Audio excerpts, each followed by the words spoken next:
Hello, everyone. Today is Monday, December 27th, 2021.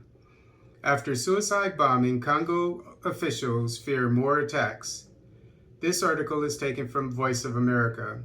Authorities in eastern Congo announced an evening curfew and new security checkpoints Sunday, fearing more violence after a suicide bomber killed 5 people in the first attack of his kind in the region.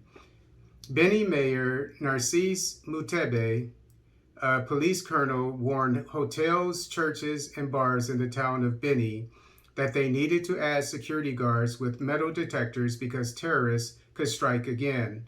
We are asking people to be vigilant and to avoid public places during this festive period, Mutebe told the Associated Press on Sunday. Brigadier General Constant Ndima, the military governor of North Kivu province, said there will be a 7 p.m. curfew as well as more road checkpoints. Officials initially said the death toll was 6 plus the suicide bomber, but they revised that figure a day later to 5 victims. 15 others remained hospitalized after the blast at the entrance to the Inbox restaurant on Christmas Day. Saturday's bloodshed dramatically deepens fears that Islamic extremism has taken hold in Beni.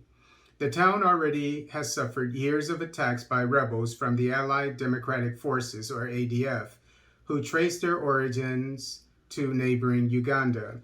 Officials have blamed the latest attack on those rebels, whose exact links to international extremist groups have been murky. The Islamic State's Central Africa province has claimed responsibility for attacks blamed on ADF, but it is unknown what role exactly the larger group may have played in organizing and financing the attacks.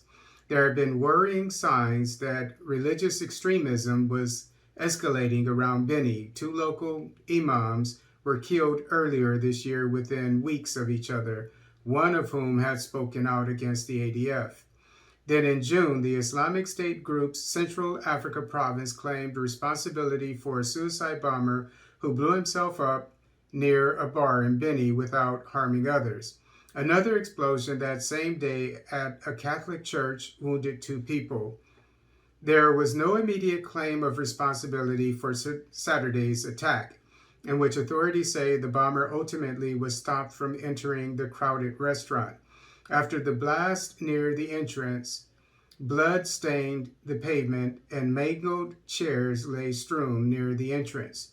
Rachel Magali, who had been at the restaurant with her sister-in-law and several others, described hearing a loud noise and then people starting to cry. We rushed to the exit where I saw people lying down, she told the AP. There were green plastic chairs scattered everywhere, and I also saw heads and arms no longer attached. It was really horrible. So the Ugandan and DRC militaries have conducted an offensive in that area and in the DRC, and they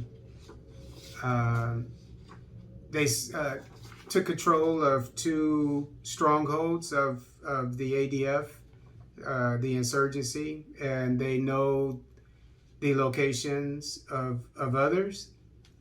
So, and they plan to secure those as well.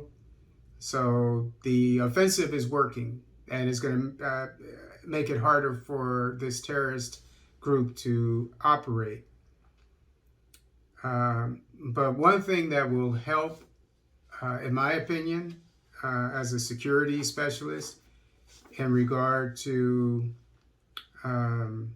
neutralizing the threat of this insurgency, is to kill as many of them as possible, to neutralize them. The more of them that they kill, that they hunt down and find and either incarcerate or kill, the fewer are able to conduct suicide bombings like this. But also, it's important to have a very defensive stance of the civilian population, which is supported by a large presence of police officers. And everyone needs to be vigilant, and especially when there are large gatherings. Bags need to be checked. People need to be looked at. If somebody seems out of place, you need security guards who know people who come and go in areas.